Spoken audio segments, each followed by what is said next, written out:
Chichén, mysteries of the ancient Mayan city.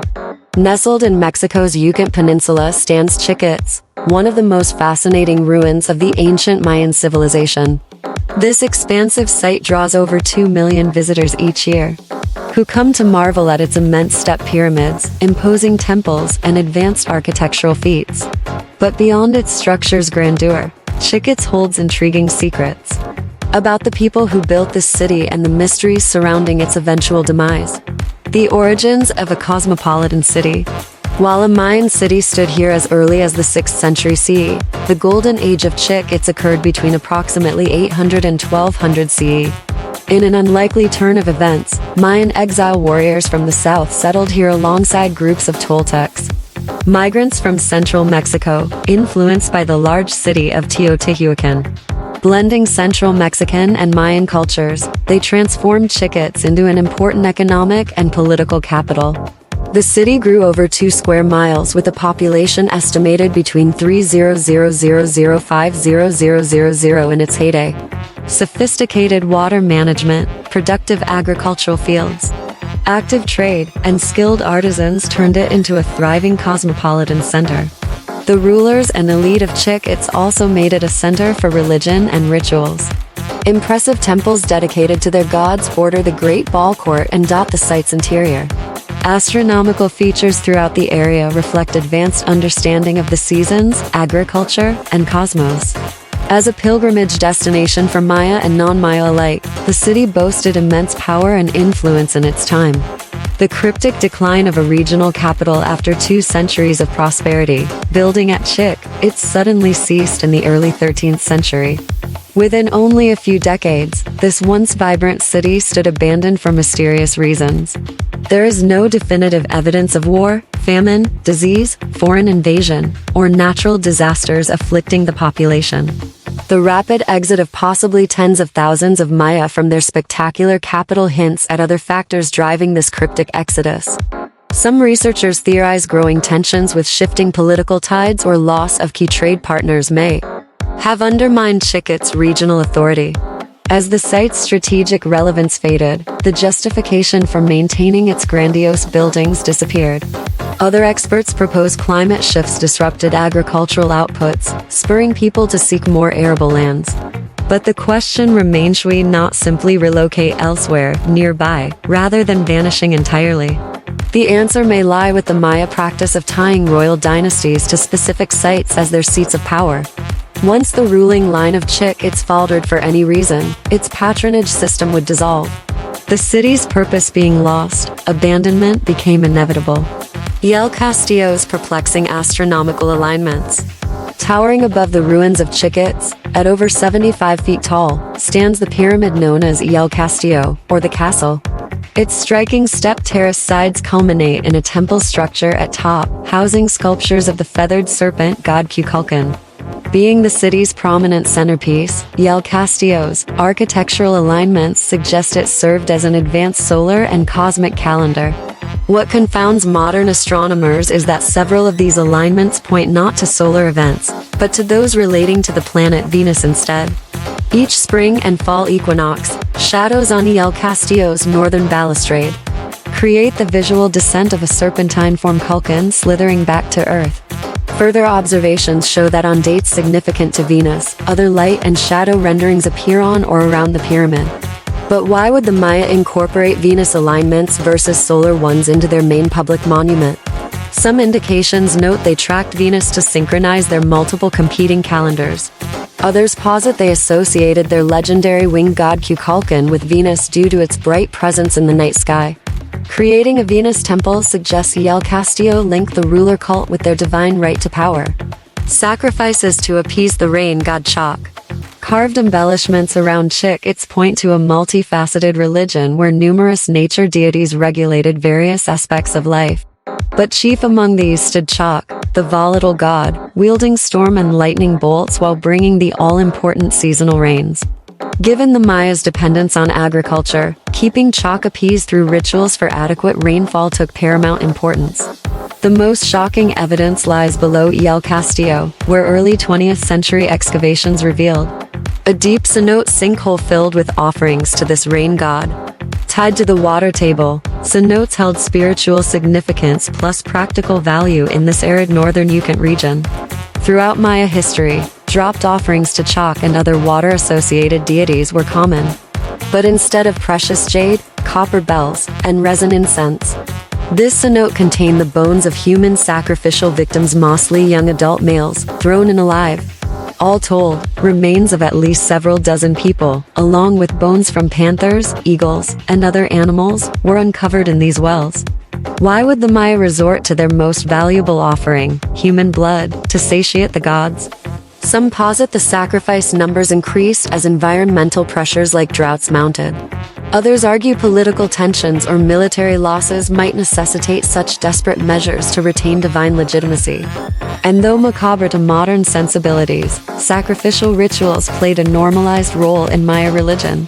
Giving the rain god Chak his brutal due held existential importance in this agricultural society. The ominous end of the Mayan League's champion warrior. In the decorations of Chakmul, an iconic sculpture in the platform of eagles and jaguars. North of El Castillo, emerges another key player in Chikit's history. The figure depicted in the statue's likeness was its Samnij Balaam II, king of the city in its prime during early classic times. More famed by his martial title Akasayawit, or Fiery Lord, this ruler expanded Chikit's domain through military campaigns. Stone texts relate Akasahudal's conquering forays against rival Mayan cities in the Puke Hills to the city's southwest. Quirigu to the southeast includes references to their own military leader capturing and humiliating Akasayawit around 800 CE. This ended the latter's aggressive expansion streak but not his rule.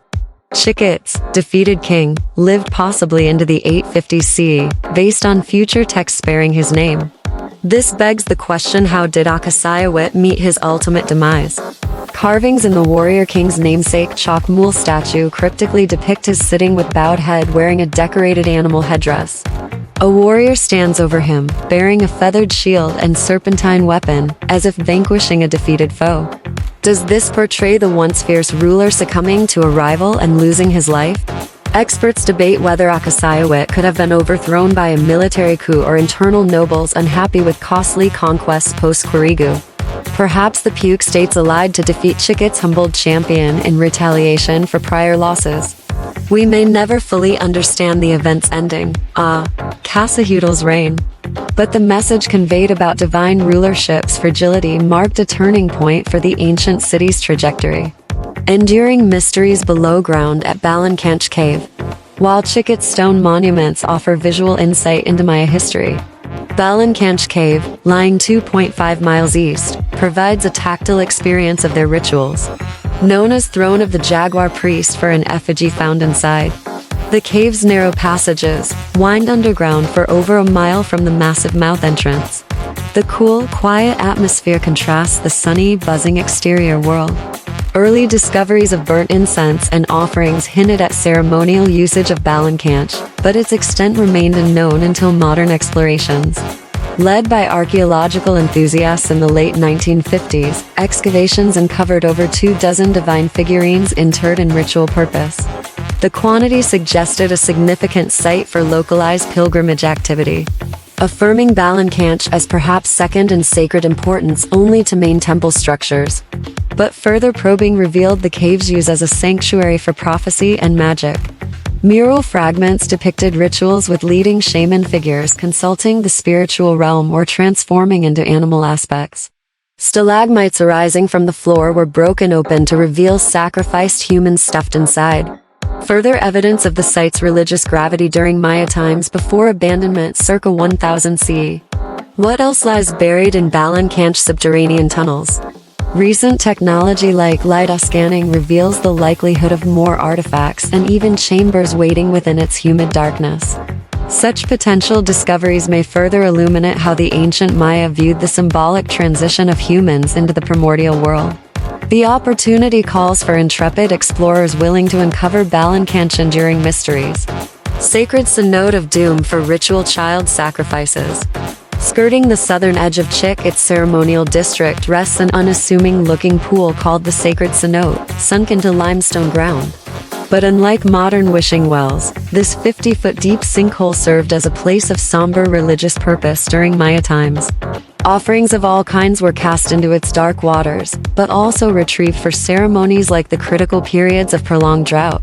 It wasn't until dredging operations between July 1904 by explorer Edward Thompson that the sinister origins of the sacred cenote's contents came to light.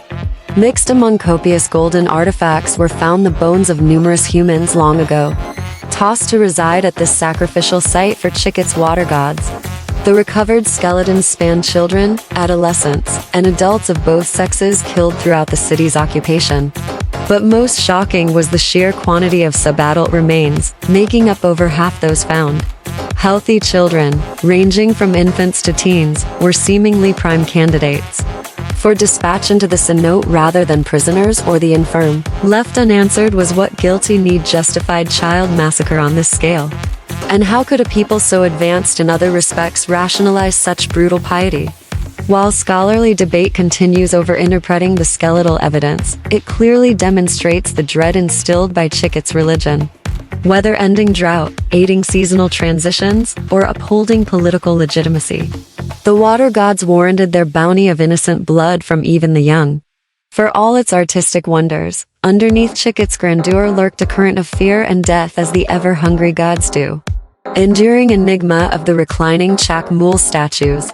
Scattered throughout Chichén loom enigmatic figural sculptures known as Chakmul, named after the abundant examples found here.